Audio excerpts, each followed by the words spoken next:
तो हम क्या करने वाले हैं आज, पैनक्रियाज के बारे में जानेंगे। देखो हम लोग पैनक्रियाज नहीं, हम लोग न्यूरोथेरेपी जो कर रहे हैं, तो न्यूरोथेरेपी में पैनक्रियाज का सबसे अहम भूमिका है।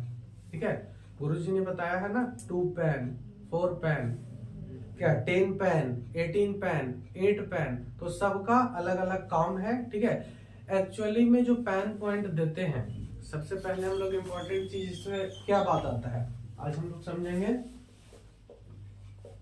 पैनक्रियास के बारे में और पैन के बारे में। पैन जो पॉइंट होता है हमारे न्यूरोथेरेपी का, उसके बारे में समझेंगे। ठीक है, तो ये पैन पॉइंट किससे डायरेक्टली रिलेटेड है, पैनक्रियास से रिलेटेड है। इसका मतलब पैन पॉइंट के थेसिस को समझने से पहले, इसके फंक्शन को, इसके नॉलेज को जानने से पहले हमको कंप्लीट नॉलेज चाहिए किसका, पैनक्रियास का। चाहिए या नहीं चाहिए? अगर इसका नॉलेज ही नहीं होगा तो हम 2 पैन देते रहो, रटते रहो, 2 पैन इसमें काम देता है, उसमें काम देता है, ये एक्चुअल वे नहीं है पढ़ने का या समझने का। तो हमको क्या करना है ना, कि पैन के मतलब जानने से पहले, पैन पॉइंट जानने से पहले पैनक्रियास के बारे में थोड़ा तो बेसिक नॉलेज होना ही चाहिए। अगर इसके बारे में नहीं जानोगे तो पैन पॉइंट फिर रटना बेकार है। आज रटोगे कल भूल जाओगे, कल रटेंगे परसों भूल जाओगे।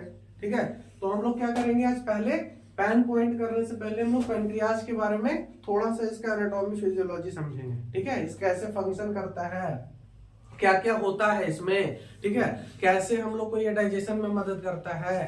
ठीक है, और मतलब हम लोग जानते हैं इंसुलिन का इसमें फंक्शन होता है, तो कैसे कैसे ये काम करता है। ठीक है, तो यही समझेंगे, क्योंकि ये बहुत ही बेसिक नॉलेज होना ही होना चाहिए सबको। ठीक है, जो बना लेंगे। हाँ तो क्या होता है, देखो पैनक्रियाज जो है एक तरह का क्या है, ये ग्लैंड है हमारे बॉडी में। क्या है ये, ग्लैंड है। ये हम लोग इसको कौन सा ग्लैंड बोलते हैं, बताए थे ना, मिक्स ग्लैंड है। ठीक है, हेट्रो ग्लैंड, इसको हम लोग हेट्रो ग्लैंड भी बोलते हैं। ठीक है, क्या बोलते हैं इसको, हेट्रो ग्लैंड बोलते हैं, या फिर मिक्स्ड ग्लैंड बोलते हैं। क्या बोलते हैं, मिक्स्ड ग्लैंड बोलते हैं। अब मिक्स्ड ग्लैंड क्या होता है, मिक्स्ड ग्लैंड किसको या हेट्रो ग्लैंड किसको बोलते हैं, वैसा ग्लैंड जो क्या बनाता है, हार्मोन्स भी बनाता है और एंजाइम भी बनाता है। वैसे ही ग्लैंड को हम लोग क्या बोलते हैं, कुछ कुछ हमारे ग्लैंड है वो सिर्फ क्या बनाते हैं, हार्मोन्स बनाते हैं, और कुछ ग्लैंड जो है वो क्या बनाता है, सिर्फ और सिर्फ एंजाइम बनाता है। लेकिन ये जो है हमारा ग्लैंड है, ये हेट्रो ग्लैंड है। ठीक है, तो ये क्या बनाता है, हमारा हार्मोन्स भी बनाता है। क्या बनाता है ये, हार्मोन्स भी बनाता है, और साथ साथ में एंजाइम भी बनाता है। समझ में आ गया? तो ये हमारे लिए बहुत ही इंपॉर्टेंट ग्लैंड है। ये क्या है, बहुत ही इंपॉर्टेंट ग्लैंड है। ये दो काम देख रहा है ये। ठीक है, ये इसका एक्सोक्राइन वाला भी पार्ट देख रहा है और एंडोक्राइन वाला भी पार्ट देख रहा है। ठीक है, अब देखो ये जो है हमारा पैनक्रियाज, इसका कंपोजिशन पहले समझते हैं कि ये बना हुआ किस चीज से होता है। ठीक है, तो ये जो है हमारे कौन से सेल से बना हुआ होता है, बताए थे जी, कितने तरह के सेल से बना हुआ होता है, इसमें क्या क्या सेल्स होता है बताओ। Alpha cell, beta cell, delta cell, इतना हम बताए थे ऑलरेडी पहले। ठीक है, लेकिन अब इसमें थोड़ा सा हम इनहांस करेंगे। ठीक है, एक्चुअली में हम लोग देखा जाए, देखो alpha beta delta, alpha beta delta जो है वो हमारा हार्मोन्स के लिए रिस्पॉन्सिबल है। समझ में आ रहा है, वो किसके लिए रिस्पॉन्सिबल है, हार्मोन्स, वो हार्मोन्स बनाता है। अल्फा बीटा डेल्टा क्या बनाता है, वो हार्मोन्स बनाता है। हमने ये नहीं बताया था कि एंजाइम कौन सा सेल बनाता है, नहीं बताया था, नहीं बताया था। तो ये जो है एंजाइम वाला जो पार्ट है उसको कौन बनाता है, इसका जो सेल्स होता है एक्टिनार सेल होता है। कौन सा सेल होता है, देखो एक्टिनार सेल। इसका जो क्वांटिटी होता है हमारे पैनक्रियाज में बहुत ज्यादा अमाउंट में होता है, मतलब 90% से एबव, 90% से एबव जो सेल होता है वो किससे बना हुआ है, एक्टिनार सेल से बना हुआ है, 95% से भी एबव। ठीक है, एक छोटा सा हिस्सा होता है ये हार्मोन। देखो हार्मोन जो होता है क्यों, मतलब कैसा होता है, मतलब हार्मोन का जो अमाउंट होता है, क्वांटिटी होता है, बहुत ही छोटा सा होता है, बहुत छोटा क्वांटिटी में वो बनता है हार्मोन। एंजाइम का क्वांटिटी ज्यादा चाहिए, एंजाइम का क्वांटिटी ज्यादा चाहिए। ठीक है, हार्मोन का क्वांटिटी थोड़ा सा चाहिए। आ रहा समझ में? तो इसीलिए क्या है, एक्टिनार सेल जो है वो क्या बनाता है, हमारा एंजाइम बनाता है। क्या बनाता है, एंजाइम। ये चीज पहले लगता है हम स्किप कर दिए थे ना, तो हम धीरे धीरे स्टेप बाय स्टेप बताना चाह रहे थे, वही इस बार इनहांस कर रहे हैं। तो ये कौन से सेल का बना हुआ होता है पैनक्रियास, एक्टिनार सेल का। 90% से एबव जो उसमें सेल्स होता है वो क्या होता है, एकिनार सेल होता है। कौन सा सेल होता है? एकिनार सेल का बना हुआ है, ठीक है। और बाकी जो हार्मोन वाला पार्ट है, ठीक है, इसको कौन बनाता है? हमारा अल्फा बीटा डेल्टा। क्या बनाता है? कौन सा सेल है इसमें? Alpha beta beta delta. Delta, यही तो है, यही है ना। मतलब इसमें कितने सेल आ गए? एकिनार सेल हो गया, अल्फा बीटा डेल्टा, और भी सेल्स होते हैं, ठीक है, लेकिन इतना अभी हम लोग जानेंगे, ज्यादा इसमें डीप नहीं जाएंगे, ठीक है। अल्फा बीटा डेल्टा हो गया, समझ में आ गया। देखो ये जो है एक समझो एक गुच्छा में रहता है, ये अल्फा बीटा डेल्टा ये एक गुच्छे में रहता है। देखिए महेंद्र जी, ये जो है अल्फा बीटा डेल्टा एक गुच्छे में रहता है, ठीक है। देखो क्या होता है ना, बीटा सेल साइड साइड से और बीच में अल्फा सेल, जैसे एक तरह का आइलैंड। देखो जैसे मान लीजिए ये छोटा छोटा देख रहे हो गुच्छा, ये हो गया मान लीजिए बीच में ये बीटा सेल, अल्फा सेल और डेल्टा सेल, ठीक है, और इसके साइड साइड में ये होता है ऐसे बीटा सेल, ठीक है। मतलब ये एक तरह का आइलैंड है। मतलब जब हम पैनक्रियाज का स्ट्रक्चर बनाएंगे, मान लीजिए हम बना के दिखा रहे हैं, ठीक है, थोड़ा सा ये पत्ते की स्ट्रक्चर में हम बना रहे हैं, देखना। तो मान लीजिए यहाँ पर जो है ना, ये हो गया हमारा कौन सा सेल? अल्फा बीटा डेल्टा वाला। ये सब जो बाकी जो पार्ट है वो एकिनार, ज्यादातर इसमें एकिनार सेल्स होता है और ये कम अमाउंट में होता है, ठीक है। ये जो है गुच्छा एक देख रहे हो, मान लीजिए यहाँ से हम उठा के यहाँ रखे, इसको जूम कर दिए, इसको क्या कर दिए? जूम। एक छोटा सा पॉइंट हम अल्फा बीटा डेल्टा सेल को यहाँ पे हम जूम कर रहे हैं, इसको यहाँ पे डिनोट कर रहे हैं। तो एक जो गुच्छा बना एक आइलैंड की तरह बना, ठीक है, जगह जगह पे है ना, तो आइलैंड की तरह। इसको हम लोग बोलते हैं इजलेट्स। क्या बोलते हैं? इजलेट ऑफ लैंगहरन्स, ठीक है, आइसलेट ऑफ लैंगहरन्स बोलते हैं। इसमें क्या होता है? अल्फा और बीटा सेल कंबाइन होते हैं, उसको हम लोग क्या बोलते हैं? Islet of Langerhans. देखो एक्चुअली में ये एक साइंटिस्ट का नाम था, उन्होंने ये सर्च किया था, ठीक है, इसीलिए इसका नाम रखा आइसलेट ऑफ लैंगहरन्स। लैंगहरन्स से किसी साइंटिस्ट का नाम था जिन्होंने इसका रिसर्च किया था, ठीक है। तो आइसलेट ऑफ लैंगहरन्स बोलते हैं, समझ में आ गया। इसमें क्या होता है? बीटा सेल साइड साइड में होता है, ऊपर ऊपर, और बीच में हमारा डेल्टा और अल्फा सेल। आ गया समझ में? कोई दिक्कत यहां तक? समझ में आ गया, ठीक है। तो इसका काम हम बता देंगे। इसका काम क्या होता है? ये जो है हार्मोन बनाता है, और ये जो एकिनार सेल है वो सारे एंजाइम्स बनाते हैं। कोई दिक्कत किसी को? कुछ पूछना है यहाँ तक? समझ में आ रहा है अच्छे से? इसका नाम याद रखना, आइसलेट ऑफ लैंगहरन्स बोलते हैं, ठीक है। तो इसमें नोट करना है तुम लोग को? नोट कर लो। पढ़ते हैं अब, ठीक है। अब हम लोग जानेंगे, ये हो गया हमारा ये सेल्स किससे बना हुआ है। अब जानेंगे कि हमारा जो पैनक्रियाज है वो क्या क्या रिलीज कर रहा है। जैसे हार्मोन से, तो वो कौन कौन सा हार्मोन रिलीज करवा रहा है, और एंजाइम्स में हम लोग को कौन कौन सा एंजाइम रिलीज करवाता है, ठीक है। इसको हम रिलीज कर रहे हैं, देखो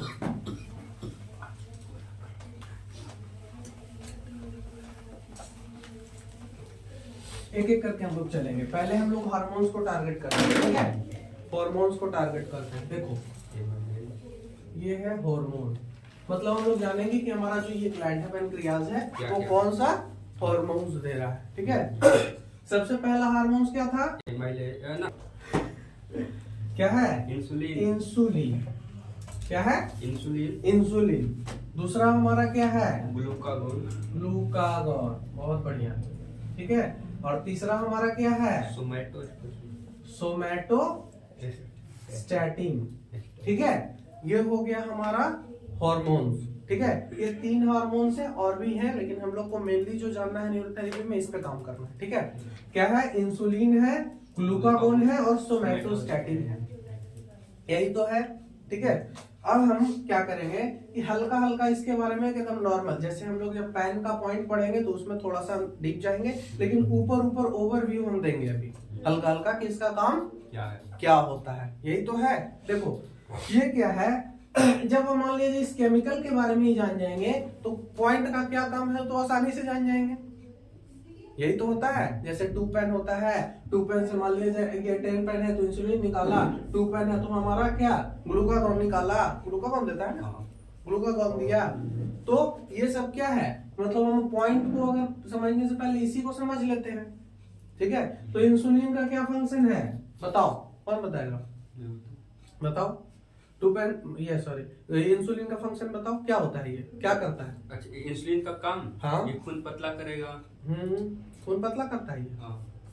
ये हार्मोन नहीं है bro। ये क्या है, ग्लूकोज के लेवल को कम करता है, शुगर को ग्लूकोज कंट्रोल करता है। शुगर को कंट्रोल करता है, ठीक है। अच्छा। इंसुलिन का फंक्शन क्या है, ये शुगर लेवल को घटाता है। घटा के रखता है, ठीक है। इसका भी जो होता है ना इंसुलिन का, हम पूरा कैसे मैकेनिज्म, ये कैसे काम करता है हमारे शरीर में जाकर, ये मैकेनिज्म हम बताएंगे तुम लोगों को।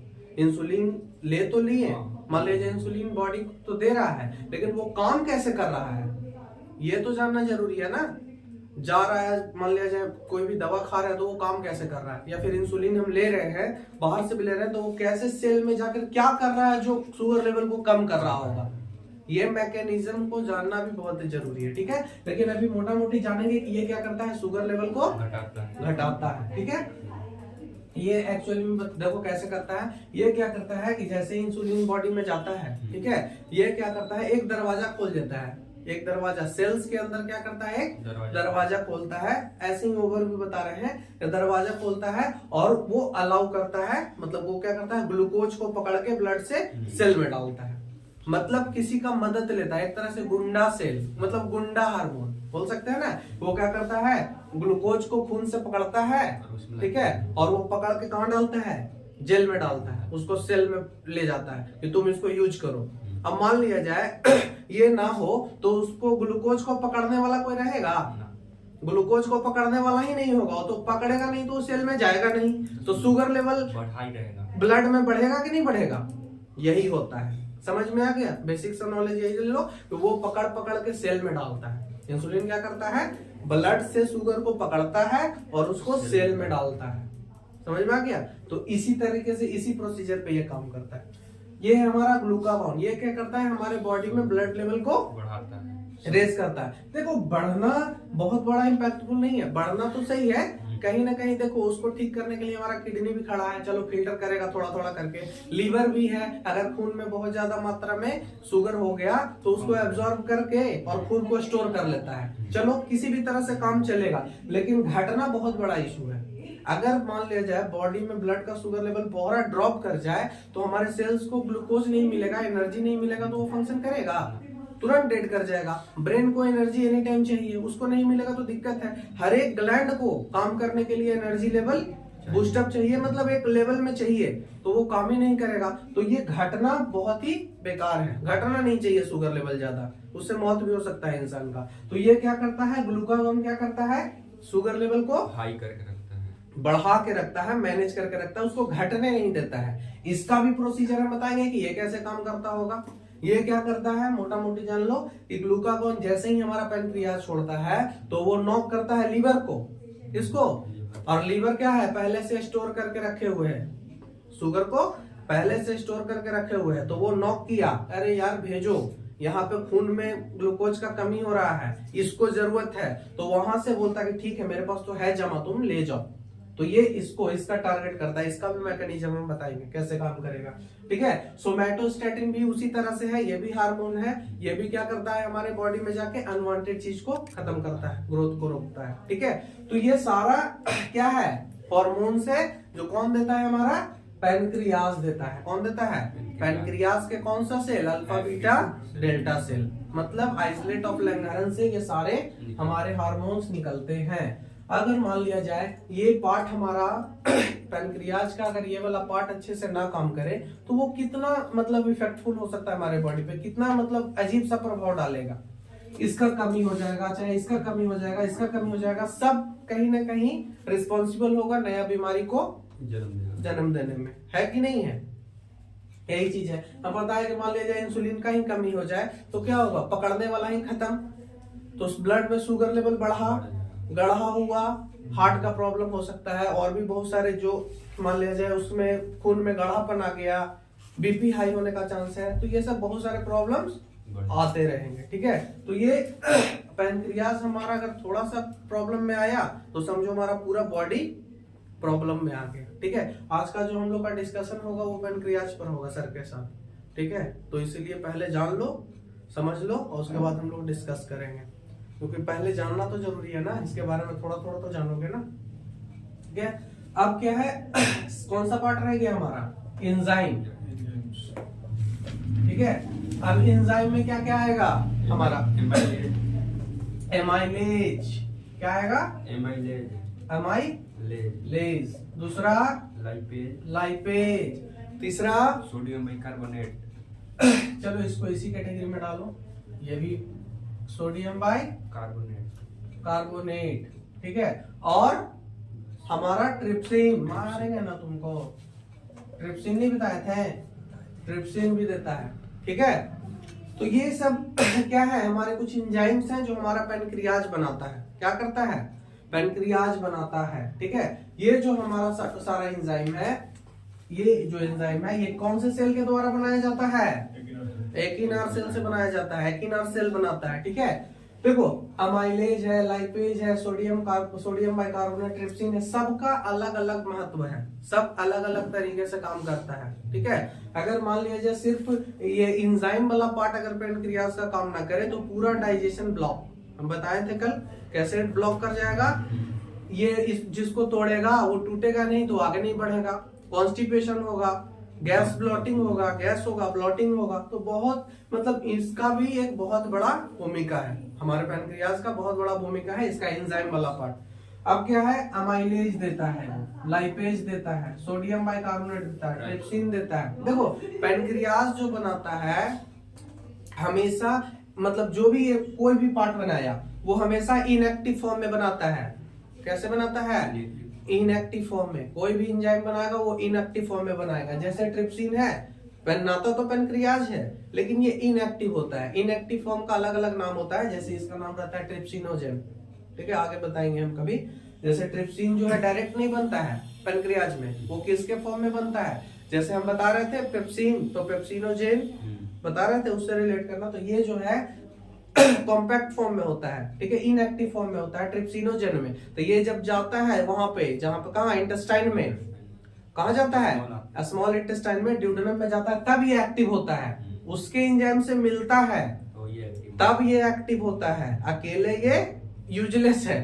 ठीक है, हम तो ट्रिप्सिन है, ट्रिप्सिनोजेन के फॉर्म में होता है। ठीक है, ये जाता है कहाँ, ड्यूडेनम में जाता है, तब जाके ये एक्टिव फॉर्म में आता है। अमाइलेज भी, ये भी इनएक्टिव फॉर्म में रहता है, जब ड्यूडेनम में जाएगा तभी वो एक्टिव फॉर्म में आएगा।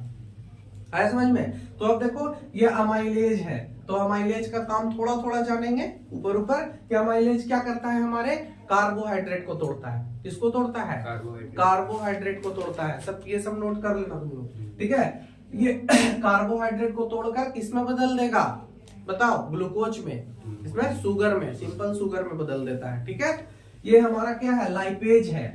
ये जो लाइपेज है ये किस में बदल देता है, ये हमारे जो फैट्स है उसको फैटी एसिड में बदल देता है। किस में बदल देता है, फैटी एसिड में, ट्राइग्लिसराइड में, ये सब में बदल देता है। कोई दिक्कत।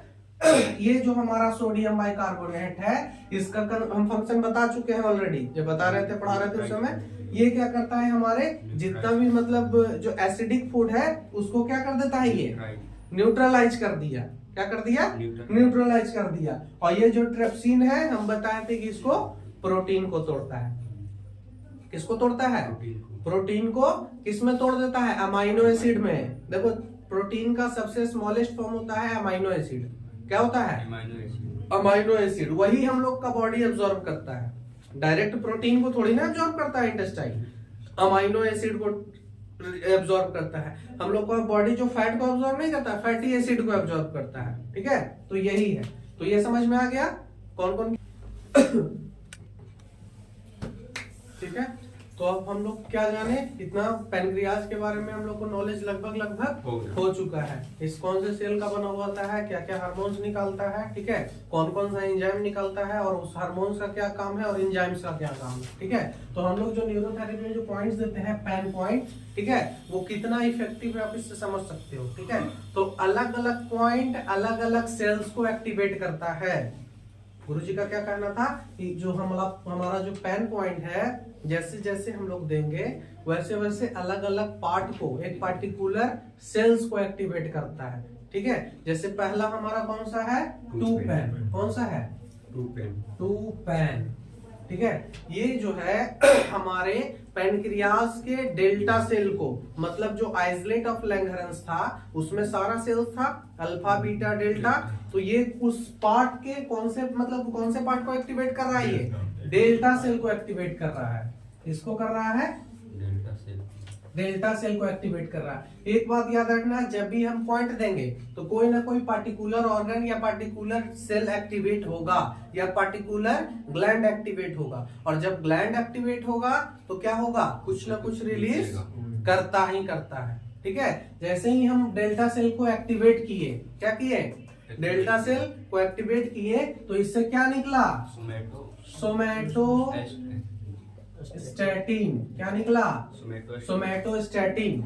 समझ में आ गया, सोमैटोस्टैटिन। अगर हम इसके फंक्शन को अच्छे से समझ लें, सोमैटोस्टैटिन के फंक्शन को अच्छे से समझ लें, तो टू पेन के फंक्शन को आसानी से समझ सकते हैं और उसको रिलेट कर सकते हैं कि कहाँ हम लोग इसको इस्तेमाल किया जा सकता है। यही तो है, अगर हम सोमैटोस्टैटिन के बारे में थोड़ा सा भी जान लें, ठीक है, ये क्या काम करेगा, कैसे काम करेगा, तो हम लोग क्या करेंगे, टू पेन के बारे में भी अच्छे से समझ जाएंगे कि हम उसको कहाँ इस्तेमाल करेंगे। ठीक है, तो ये क्या है, टू पेन हमारे मान लिया जाए बॉडी में कहीं भी अनवांटेड ग्रोथ हो जाए। अनवांटेड ग्रोथ का मतलब क्या हो गया, जो हम लोग नहीं चाहते हैं, जहां तहां हो गया। अनवांटेड ग्रोथ के कैटेगरी में क्या क्या आ सकता है, देखो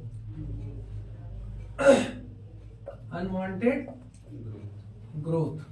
ठीक है, थोड़ा थोड़ा जानेंगे इसमें। कैंसर एक अनवांटेड ग्रोथ है, हम लोग को जरूरत नहीं है। ठीक है, सेल डिवीजन हुआ, ढेर सारा सेल, मतलब मल्टीपल सेल हो गया, वहां पे रिक्वायरमेंट में नहीं है उस सेल का, फिर भी वो division, multiple division of cell हो गया और वो कैंसर बन गया। क्या बन गया, वो कैंसर बन गया। ट्यूमर, ये भी क्या है, अनवांटेड ग्रोथ है, इसकी कोई रिक्वायरमेंट नहीं है। ब्रेन में हमारा ट्यूमर हो गया, कहीं भी ट्यूमर हो सकता है। ठीक है, और क्या हो सकता है, लाइपोमा।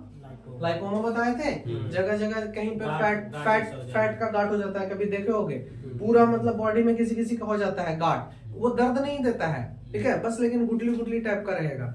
ठीक है, हम लोग मतलब एलोपैथिक वाले भी क्या करते हैं ना, लिपोसंक्शन करते हैं, मतलब एक मशीन डाल के और खींचते हैं उस फैट को, मशीन से खींचा जाता है, यहीं पे फिर नॉर्मल सा कट लगा के उसको निकाल दिया जाता है, पेनलेस होता है वो लिपोमा। तो ये सब क्या है, अनवांटेड ग्रोथ है। ठीक है, और क्या होता है, लेडीज प्रॉब्लम में भी चल रहा है, सिस्ट फाइब्रॉइड्स, ये सब चल रहा है। क्या चल रहा है, सिस्ट हो गया, फाइब्रॉइड्स हो गया, ये सब जो भी है। ठीक है, ये क्या है, अनवांटेड ग्रोथ है, फालतू का चीज है। ठीक है, तो ये इसको कौन मतलब सही करने का ताकत रखता है, सोमैटोस्टैटिन। कौन इसको गलाने का ताकत रख सकता है, सोमैटोस्टैटिन। इसका मतलब हम रिलेट कर सकते हैं ना कि अगर टू पेन दे तो ये इसको ठीक कर सकता है कि नहीं कर सकता है। अगर टू पेन हम देते हैं किसी पेशेंट को, तो सोमैटोस्टैटिन को स्कैप करो, इसमें हम दे सकते हैं, यही तो है। टू पेन अगर दे तो इसको क्या हो सकता है, ये ठीक कर सकता है, मतलब गला सकता है, उसको सही कर सकता है। तो हम लोग टू पेन का इस्तेमाल कहाँ कर सकते हैं, कैंसर में, ट्यूमर में, लिपोमा में, सिस्ट में, फाइब्रॉइड में, यही तो करते हैं। टू पेन देते हैं तो डेल्टा सेल एक्टिव होता है, डेल्टा सेल से ठीक है, ये क्या करता है, देखो सोमैटोस्टैटिन क्या करता है, जैसे भी अनवांटेड ग्रोथ का मतलब जो न्यूट्रिएंट्स चाहिए उसको, यही सुनो, मान लीजिए इसको मतलब बढ़ने के लिए जो मतलब प्रोडक्ट चाहिए, खाना चाहिए, वो इसको रोक लगा देता है। जैसे कैंसर सेल को भी कुछ तो कुछ चाहिए खाने के लिए, हाँ, हमारे ट्यूमर को चाहे कोई भी जो प्रॉब्लम्स आती है, अनवांटेड ग्रोथ होता है, उसको कुछ तो बेसिक न्यूट्रिएंट्स चाहिए ना, तभी तो वो डेवलप कर रहा है। अगर न्यूट्रिएंट्स को कट कर दिया जाए तो हो सकता है उसका ग्रोथ रुक जाए, खत्म ना हो, लेकिन उसका ग्रोथ तो रोका जा सकता है ना, बढ़ने तो नहीं देंगे हम दोबारा। ठीक है, तो वो यही काम करता है। तो हम लोग टू पेन कहाँ कहाँ इस्तेमाल कर सकते हैं, यह सब सारे जगह पे इस्तेमाल किया जा सकता है कि नहीं किया जा सकता है। आप समझ में आ गया होगा कि कैसे हुआ, ये डेल्टा सेल एक्टिवेट हुआ, सोमैटोस्टैटिन निकला और ये इसको रोक दिया, मतलब टू पेन का काम खत्म। क्योंकि ऑलरेडी हम पैनक्रियाज के बारे में जानते हैं कि डेल्टा सेल से सोमैटोस्टैटिन निकल रहा है। कोई दिक्कत है, समझ में आ गया, ठीक है। देखो इसका और भी कुछ फंक्शन है। पहला तो हो गया ये अनवांटेड ग्रोथ को रोका। दूसरा एक और फंक्शन हम लोग जानेंगे कि मान लिया जाए हमारा कुछ ग्लैंड्स हो गया, वो जरूरत से ज्यादा काम करने लगे। जैसे हम हाइपरथायरॉयडिज्म के बारे में सुने होंगे। थायराइड ग्लैंड जो होता है वो हाइपर हो जाता है। क्या हो जाता है? हाइपर, बहुत ज्यादा, मतलब जरूरत से ज्यादा T3 T4 निकालने लगे, जितना बॉडी को रिक्वायरमेंट भी नहीं है। कुछ ना कुछ उसमें, देखो ग्लैंड हाइपर क्यों हो जाता है, कहीं ना कहीं उसमें कुछ ना कुछ इन्फेक्शन हुआ होगा। समझ रहे हो? सुनो, क्या हुआ होगा? कुछ ना कुछ इन्फेक्शन, इन्फ्लेमेशन होता है, तभी तो वो हाइपर हो जाता है। ठीक है, तो कहीं भी अगर कोई भी हमारा ग्लैंड क्या हो गया, हाइपर हो गया, ठीक है, हमारा ग्लैंड अगर हाइपर हो गया, चाहे वो थायराइड हो, चाहे वो सैलिवरी ग्लैंड हो, या फिर हमारा म्यूकस ग्लैंड हो, ज्यादा म्यूकस निकलने लगता है, ठीक ना, तो कोई भी ग्लैंड बॉडी में हमारा अगर हाइपर हो जाए तो वो नुकसानदेह है, ठीक है, प्रॉब्लम क्रिएट कर सकता है। तो हम लोग कोई भी हाइपर ग्लैंड को शांत कर सकते हैं, किससे? टू पेन से, ठीक है। और एक और केस में हम लोग क्या देख सकते हैं, हाइपर स्किन हो जाता है। हमारा जो स्किन होता है, अपर वाला जो लेयर होता है, ये क्या हो जाता है, वो कभी कभी हाइपर हो जाता है, बहुत ही खुजली करने लगता है। किस केस में? सोराइसिस के केस में। किस केस में? सोराइसिस एक प्रॉब्लम है, स्किन प्रॉब्लम है, स्किन इन्फेक्शन हो जाता है, जिसमें हमारा स्किन बहुत ही हाइपर हो जाएगा, रेडनेस हो जाएगा, पूरा सूखा सूखा, पूरा बॉडी इचिंग करने लगता है, ठीक है, तो उसमें हमारा स्किन हाइपर हो जाता है। तो उस केस में भी हम लोग इसका इस्तेमाल कर सकते हैं। मतलब हम लोग क्या निकाले कि कोई भी अनवांटेड ग्रोथ में हम लोग टू पेन देंगे, और साथ में हमारा कोई ग्लैंड अगर हाइपर हो जाए उसमें भी हम लोग ये दे सकते हैं। तो हम लोग कहाँ कहाँ आप जोड़ सकते हो कि कहाँ कहाँ देंगे। मान लीजिए किसी को बहुत ज्यादा म्यूकस बन रहा है, उसमें भी दे सकते हैं।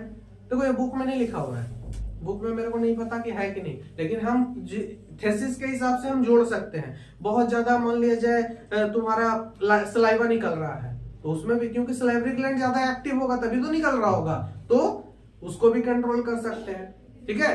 तो ये सब जो है अनवांटेड ग्रोथ को और हाइपर ग्लैंड को, हाइपर स्किन को हम लोग इससे रोक सकते हैं। कोई दिक्कत? ये तुम्हारा टू पेन का लॉजिक बहुत है, इनफ है, ठीक है। अब हम लोग किस पे चलेंगे? फोर पेन पे चलेंगे। देखो एक इसमें क्या है कि मान लिया जाए टू पेन अगर किसी को देते हैं, ठीक है, टू पेन अगर किसी को दें तो वो क्या है, ग्रोथ को रोकता है, चाहे किसी तरह का ग्रोथ हो, यही तो है, मतलब अनवांटेड ग्रोथ हो या फिर ग्रोथ सेल्स का ग्रोथ हो, ठीक है। तो हम लोग क्या है इस केस को ना, बच्चों को जल्दी, जो ग्रोइंग बेबीज है, जो बढ़ने वाले बेबीज है, उसको भी नहीं देंगे। देखो अगर कंडीशन, हम लोग ऐसा नहीं है कि नहीं देंगे, अगर मान लिया जाए उसको प्रॉब्लम है किसी तरह का, मान लिया जाए ट्यूमर का केस है, तो हम लोग सबसे पहला प्रावधान तो डिजीज को देंगे ना, उसके ग्रोथ पर तो नहीं देंगे, ठीक है, तो हम लोग उसको भी देंगे, ठीक है। लेकिन कहा जाता है कि टू पेन देने से उन लोग का ग्रोथ रोकता है। अगर ग्रोथ रिलेटेड इशू रहेगा तो हम लोग टू पेन बच्चों को नहीं देंगे। लेकिन अगर प्रॉब्लम में है तो पहले, सबसे पहले हमारा जो केस रहेगा, मेन प्रावधान रहेगा कि टू पेन उसको पहले ठीक करें, ठीक है, पहला हमारा प्रावधान। तो बच्चों को हम लोग इसको क्या करेंगे, नहीं देने का कोशिश करेंगे। चलो अगला हम पढ़ेंगे क्या, फोर पेन, ठीक है। फोर पेन से क्या होता है, जैसे ही हम पेशेंट को न्यूरोथेरेपी में फोर पेन देते हैं तो ये कौन से सेल को एक्टिवेट करता है, आइसोलेट ऑफ लैंगरहंस के अल्फा सेल को एक्टिवेट करता है। किसको? अल्फा सेल को। मतलब ये कह सकते हैं ना कि अल्फा सेल से ही, अल्फा सेल को एक्टिवेट करते हैं तो क्या निकलता है, ग्लूकागॉन। क्या निकलता है, ग्लूकागॉन। कौन सा हार्मोन निकलेगा, ग्लूकागॉन। और हम ग्लूकागॉन के बारे में ऑलरेडी बता चुके हैं। ग्लूकागॉन का फंक्शन अगर इंसान जान जाए, मतलब जान जाए, तो फोर पेन का भी फंक्शन समझ में आ जाएगा अच्छे से। यही तो है, अगर ग्लूकागॉन के फंक्शन को अच्छे से समझ लो तो फोर पेन के फंक्शन को समझ सकते हैं हम लोग। तो ग्लूकागॉन क्या करता है, हमारे ब्लड शुगर को रेज करता है, ब्लड में ब्लड शुगर के लेवल को कम नहीं होने देता है। चाहे उसको कहीं से भी शुगर लाना पड़े, वो ब्लड को लाके देगा ही देगा, ठीक है। तो ये क्या करता है, जैसे ही ग्लूकागॉन रिलीज हुआ, हम लोग फोर पेन दिए, अल्फा सेल एक्टिवेट हुआ, ग्लूकागॉन निकला, तो ये किसको नॉक नॉक करता है, लिवर को। क्योंकि कौन स्टोर करके रखता है एक्स्ट्रा, मान लीजिए जब ब्लड में शुगर की कमी है तो जहां पे स्टोर रहेगा वहीं से तो लोग मांगेगा। जिसके पास पैसे रहेगा उसी से तो तुम मांगोगे, जिसके पास पहले से ही कंगाल है उससे क्यों पैसे मांगोगे तुम, यही तो है। तो ये नॉक करता है किसको? लीवर को नॉक किया, क्योंकि ये हमारा क्या है? स्टोरेज, मतलब ये स्टोर करके रखता है, एक्स्ट्रा ग्लूकोज को स्टोर करके रखता है। तो ये ग्लूकागोन नॉक किया कि हमको शुगर लेवल कम हो रहा है ब्लड में, हमको जल्दी चाहिए, तो ये क्या करता है? लीवर उसको दे देता है। अगर बताओ ग्लूकागोन ही ना निकले और ब्लड में शुगर लेवल अगर कम जाए तो इसको मैसेंजर का काम ये करेगा? और ब्लड में शुगर लेवल बढ़ेगा? नहीं बढ़ेगा। तो अगर पैनक्रियाज में प्रॉब्लम आएगा, अगर ग्लूकागोन ही नहीं निकलेगा तो कितना प्रॉब्लम हो सकता है? अगर शुगर लेवल ड्रॉप कर जाएगा, सेल डेड कर जाएगा सारा, अगर उसको एनर्जी ना मिले तो दिक्कत होगा कि नहीं होगा? ठीक है। तो ये क्या करता है? शुगर लेवल को मेंटेन करके रखता है, उसको घटने नहीं देता है। समझ में आ गया? ग्लूकागोन के मैसेंजर है क्या? मतलब ये हार्मोन्स जो है मतलब एक मैसेंजर ही होता है। हार्मोन्स को आप मैसेंजर से डिनोट कर सकते हो। ये कुछ करता नहीं है, ये एक मैसेंजर ही होता है। ठीक है, बस उसको गाइड करता है, कैसे क्या करना है, वो गाइडिंग का काम। हम कल बताए थे सीसी के भी वो गाइड करता है, वो बताता है। ठीक है, वो इन्फॉर्मर ही होता है एक तरह से। तो ग्लूकागोन क्या है? ये इसको क्या किया? इससे ग्लूकोज को ले लिया और ब्लड में उसको डाल दिया अगर उसको कमी हो लग रहा है तो। ठीक है, तो ये क्या किया? मतलब शुगर लेवल को रेस करके रखता है। अब देखो शुगर लेवल मान लिया किसी का डाउन होगा तो उसको वीकनेस होगा कि नहीं होगा? कमजोरी भी होगा। ठीक है, तो ये वीकनेस में भी काम करता है। पहला इसका फंक्शन क्या हो गया? शुगर लेवल को बढ़ाना।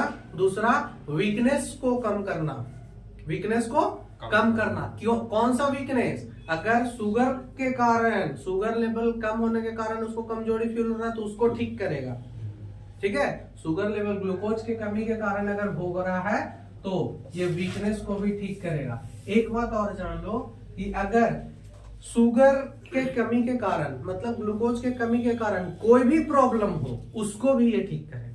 और तुम उसको रिलेट करो कि कैसे कैसे कहाँ इसको, मान लिया जाए कोई केस आ जाए तुम्हारे पास, ठीक है, तो तुमको पता चल जाए कि इसमें शुगर की कमी हो रही है, उसके कारण ये दिक्कत आ रही है इसको, तो उसमें हम लोग क्या करेंगे? 4 पेन देंगे। वो तो अपना लॉजिक की चीज है, क्योंकि सारा एक पार्टिकुलर केस हम थोड़ी ना डिस्क्राइब कर सकते हैं। सबका केस अलग अलग है अगर तुम लोग का, है कि नहीं है? तो बस लॉजिक याद रखो, लॉजिक समझ में आना चाहिए कि हाँ शुगर की कमी के कारण ये दिक्कत हो रही है, इसको कमजोरी आ रही है, तो चलो 4 पेन दे दो। यही तो करेंगे, तो समझ में आ गया।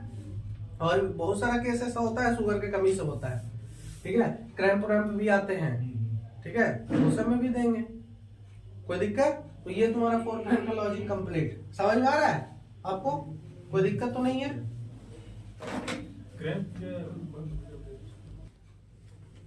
ठीक है, अब हम लोग जानेंगे किसको? 8 पेन के बारे में। ठीक है, 8 पेन न्यूरोथेरेपी में जो 8 पेन देते हैं, इससे क्या होता है ये हम बताएं। पैनक्रियाज में जो कौन सा पार्ट होता है? एकिनार सेल होता है। कौन सा सेल होता है? एकिनार सेल। ठीक है, वो इसको स्टिमुलेट करता है। कौन सा सेल को?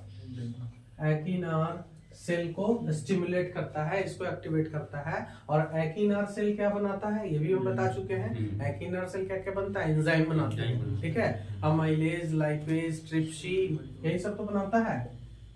Sodium bicarbonate, amylase, lipase, trypsin. ठीक है, ट्रिप्सिन को ट्रिप्सिनोजेन के फॉर्म में बनाता है। तो ये सब जो है एकिनार सेल बनाता है। अब मान लिया जाए ये सब का फंक्शन, देखो इधर, ये सब का जो हमारा एंजाइम है, इसका फंक्शन जान लेंगे तो इसका मतलब 8 पेन का फंक्शन जान लेंगे। यही तो है, इसका फंक्शन जान लेंगे तो किसका फंक्शन जान लेंगे हम लोग? 8 पेन का, है ना? तो हमारा एमाइलेज क्या बनाता है? एमाइलेज का काम क्या है बताओ? कार्बोहाइड्रेट को ग्लूकोज में तोड़ना। ठीक है, ये कार्बोहाइड्रेट को क्या करता है? सिंपल शुगर में बदल देता है। सिंपल शुगर में कन्वर्ट कर दिया। कोई दिक्कत? ये काम हो गया। लाइपेज फैट्स को फैटी एसिड में बदल दिया, फैटी एसिड में बदल दिया। ठीक है, ट्रिप्सिन प्रोटीन को, किसको? प्रोटीन को अमाइनो एसिड में बदल दिया। ठीक है, मतलब स्मॉलेस्ट फॉर्म में बदल दिया। ठीक है, बीच में देखो इसमें बहुत सारा प्रक्रिया होता है, हम डायरेक्ट बता रहे हैं अमाइनो एसिड में। ठीक है, प्रोटीन बहुत सारे और भी टर्म में टूटते हैं, उसके बाद लास्ट में अमाइनो एसिड में बदलता है। लेकिन तुम लोगों को शॉर्टकट हम बता रहे हैं कि किस में बदल गया? ये अमाइनो एसिड में बदल दिया। ठीक है, तो ये क्या होता है, इसका फंक्शन क्या क्या हो गया, मतलब इसका रिलेशन किससे है, डाइजेशन से।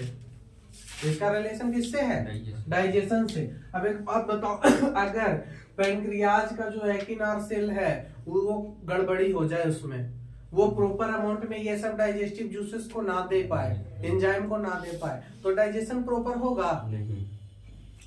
देखो हम लोग किस फॉर्म में खाना खाते हैं, हम बता चुके हैं, प्रोटीन, फैट्स और कार्बोहाइड्रेट, यही सब तो मेरा स्टेपल फूड यही है ना, यही जो खाना खाते हैं उसमें यही तो प्रोडक्ट है जो डाइजेस्टेबल होता है, जो इसको हम लोग हमारा बॉडी डाइजेस्ट करता है, ठीक है।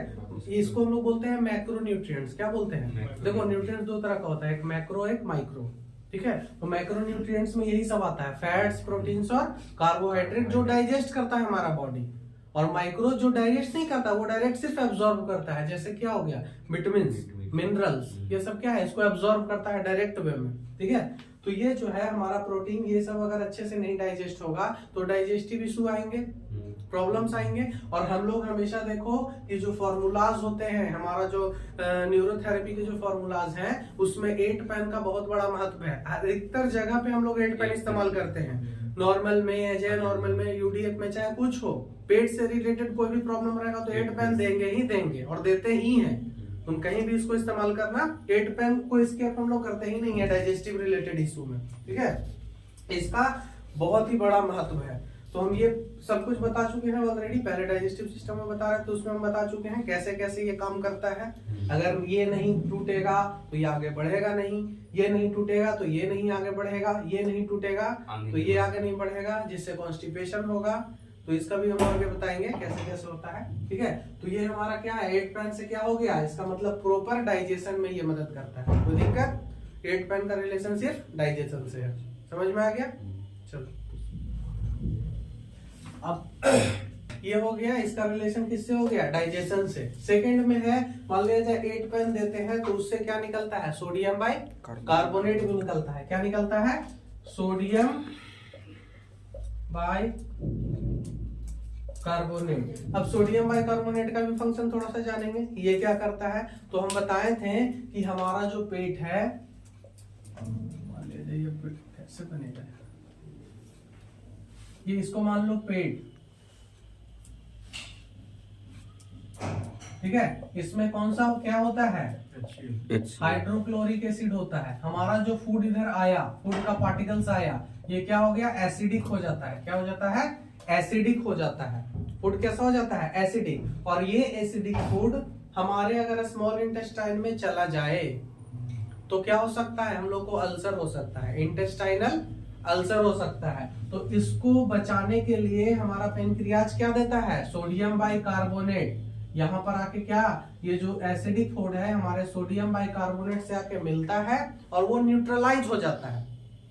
क्या हो जाता है, न्यूट्रलाइज हो जाता है। अगर ऐसे भी एसिडिक फूड हमारे इंटेस्टाइन में चला जाए तो जलाएगा तो जलाएगा, वो अलग चीज है, वो डाइजेस्ट भी नहीं होगा, क्योंकि एक पार्टिकुलर पीएच वैल्यू के साथ अगर इंटेस्टाइन में जाता है तभी वो डाइजेस्ट हो पाता है, नहीं तो नहीं हो पाएगा, ठीक है। तो ये क्या करता है, हमारा सोडियम बाइकार्बोनेट को न्यूट्रलाइज कर दिया और वो स्मॉल इंटेस्टाइन में गया और वो अच्छे से डाइजेस्ट हो गया। तो ये इसका काम हो गया, समझ में आ गया, कोई दिक्कत। चलो ठीक है। तो अब क्या है, 10 पेन है, देखो इधर।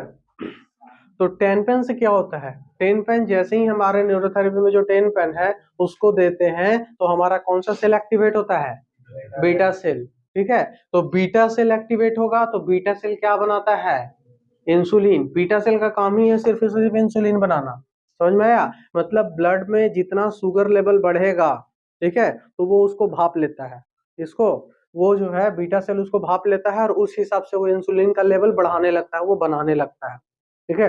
तो ये हमारा होता है ना, कभी कभी बीटा सेल वो फेल्योर हो जाता है, बीटा सेल बनाने का मतलब उसका जो क्षमता है वो कम जाता है, तो कम इंसुलिन बनाने लगता है, ठीक है। तो पेशेंट क्या हो जाता है, वो शुगर लेवल बढ़ गया, पेशेंट डायबिटिक कैटेगरी में चला जाता है। टाइप 1 होता है और टाइप 2 होता है, ठीक है। देखो क्या है कि 10 पेन से क्या निकला, इंसुलिन। इंसुलिन का काम हम बताए थे, वो क्या करता है, शुगर लेवल को नॉर्मलाइज करता है, वो घटाता है। कैसे घटाता है उसका भी प्रोसीजर हल्का जानेंगे कि जैसे ही इंसुलिन निकलता है तो इंसुलिन एक तरह से किसका काम करता है, वो पकड़ने वाला शुगर के मॉलिक्यूल्स को पकड़ता है, उसको सेल में ढकेलता है। क्या, उसको मान लिया जाए पुलिस ऑफिसर अगर ये रहे, मान लो जो ये पुलिस है, ये क्या है, पुलिस है, इसका काम है ब्लड से शुगर को पकड़ना और उसको सेल में, सेल को डिनोट करो जेल से, जेल में डालना। सेल को डिनोट कर रहे हैं हम लोग जेल से, उसको पकड़ना है और उसको डालना है। ये क्या है, अगर इंसुलिन लेवल कम जाए तो पकड़ने वाला नहीं रहेगा और सेल में जाएगा नहीं, तो उससे क्या क्या इश्यूज आ सकती है, इसको समझो। एक तो शुगर लेवल राइज होगा, ब्लड में शुगर लेवल बढ़ेगा। दूसरा, जो ग्लूकोज सेल को चाहिए वो नहीं मिल पाएगा। तो हुआ कि नहीं, दो प्रॉब्लम्स हुआ। एक तो शुगर लेवल बढ़ रहा है किसमें, ग्लूकोज में, सॉरी ये ब्लड में, ठीक है। और दूसरा क्या है, उसको जो पकड़ने वाला था, जो सेल को देने वाला जो बैरियर था, जो पुलिस ऑफिसर था, वही नहीं रहा। तो अब सेल को कौन देगा, ग्लूकोज कौन देगा, ताकत मिलेगा उसको, नहीं मिलेगा। तो इससे क्या होगा, प्रॉब्लम्स डबल होगा। एक तो ग्लूकोज लेवल भी मिल नहीं रहा है, ऊपर से शुगर में ग्लूकोज लेवल बढ़ते जा रहा है। और तीसरा इफेक्ट क्या होगा कि शुगर लेवल क्या हो रहा है, ब्लड में राइज हो रहा है, तो बार बार सिग्नल जाएगा बीटा सेल को कि शुगर लेवल बढ़ा और इंसुलिन बनाओ। फिर शुगर लेवल, एक तो ब्लड शुगर क्यों नहीं मतलब बढ़ रहा है कैसे, कि वो सेल एब्जॉर्ब नहीं कर पा रहा है उसको, क्या है ये मतलब पकड़ने वाला जो था वो पकड़ ही नहीं पा रहा है उसको, ठीक है, और पकड़ के वो सेल में डाल ही नहीं रहा है। तो उससे क्या क्या प्रॉब्लम्स आ रही है, समझ में आ गया। पहला क्या है कि ये सेल में नहीं डाला, पकड़ पकड़ के क्या किया, सेल में नहीं डाला, ठीक है, तो ये सेल भी कमजोर पड़ा, हमारे पूरा बॉडी सेल कमजोर पड़ते जा रहा है। दूसरा प्रॉब्लम आ रहा है कि शुगर में मतलब ब्लड में शुगर लेवल भी बढ़ रहा है। तीसरा है, ये बार बार शुगर लेवल बढ़ा तो ये बार बार नॉक कर रहा है बीटा सेल को, ये और बढ़ गया शुगर लेवल, और इंसुलिन बनाओ। इसी को तो डायबिटीज बोलते हैं, यही डायबिटीज होता है। हमारा जो सेल है इंसुलिन रेजिस्टेंस हो जाता है, अब बोलता है कि अब नहीं चाहिए, ज्यादा नहीं चाहिए, बस करो, ठीक है। और धीरे धीरे एक ऐसा टाइम आता है कि मतलब अब बोलता है अब हमसे नहीं बनेगा। सेल को कुछ नहीं मिल रहा है, इंसुलिन नहीं मिल रहा, तो बीटा सेल को और बोलेगा कि और बना। नहीं आप समझे, हाँ, देखो क्या होता है कि इंसुलिन तो एक्चुअली में क्या हो रहा है, पहले पूरा प्रोसीजर समझो। 10 पेन से क्या होता है, बीटा सेल एक्टिवेट हुआ, बीटा सेल से क्या निकल रहा है, इंसुलिन। हम बता रहे हैं कि अगर बीटा सेल इंसुलिन ना बनाए तो ऐसा एक केस आया कि मान लिया जाए ब्लड में इंसुलिन का कमी हो, तो क्या पॉसिबिलिटीज है। पहला पॉसिबिलिटीज क्या है, ये जो है हमारा जो सेल है, इंसुलिन का काम पहले समझेंगे कि इंसुलिन क्या काम कर रहा है, पूरा ब्लड से शुगर को पकड़ने का काम है उसका, और उसको सेल में डालने का काम है, जेल में डालने का काम है, ये उसका काम है।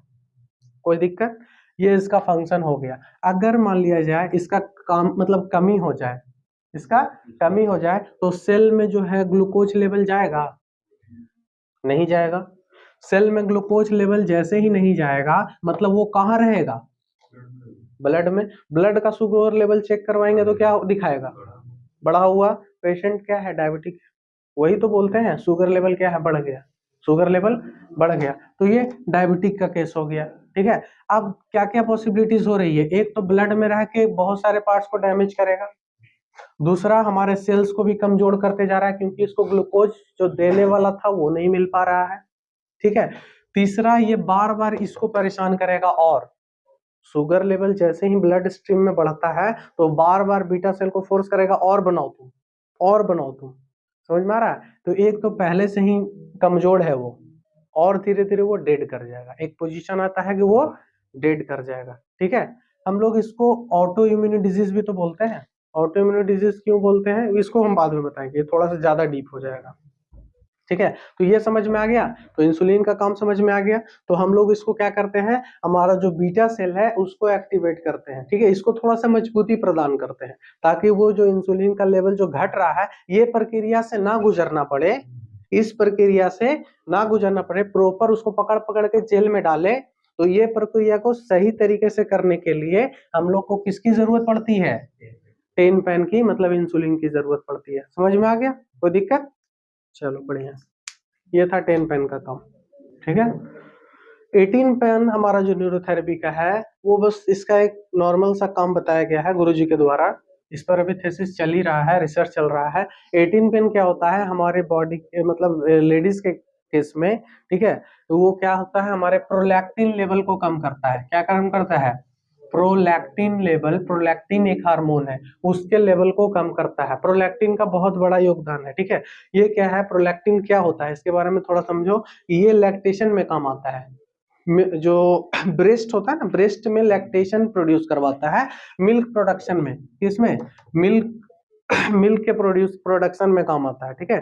तो ये मान लिया जाए किसी किसी का लेवल बहुत रेज अप हो गया, किसी इन्फेक्शनल प्रॉब्लम की वजह से या किसी भी अन्य कारणों से ये क्या हो गया, इसका लेवल कभी कभी बहुत ज्यादा बढ़ जाता है, तो उसको कंट्रोल करने के लिए हम लोग 18 पेन का इस्तेमाल करते हैं।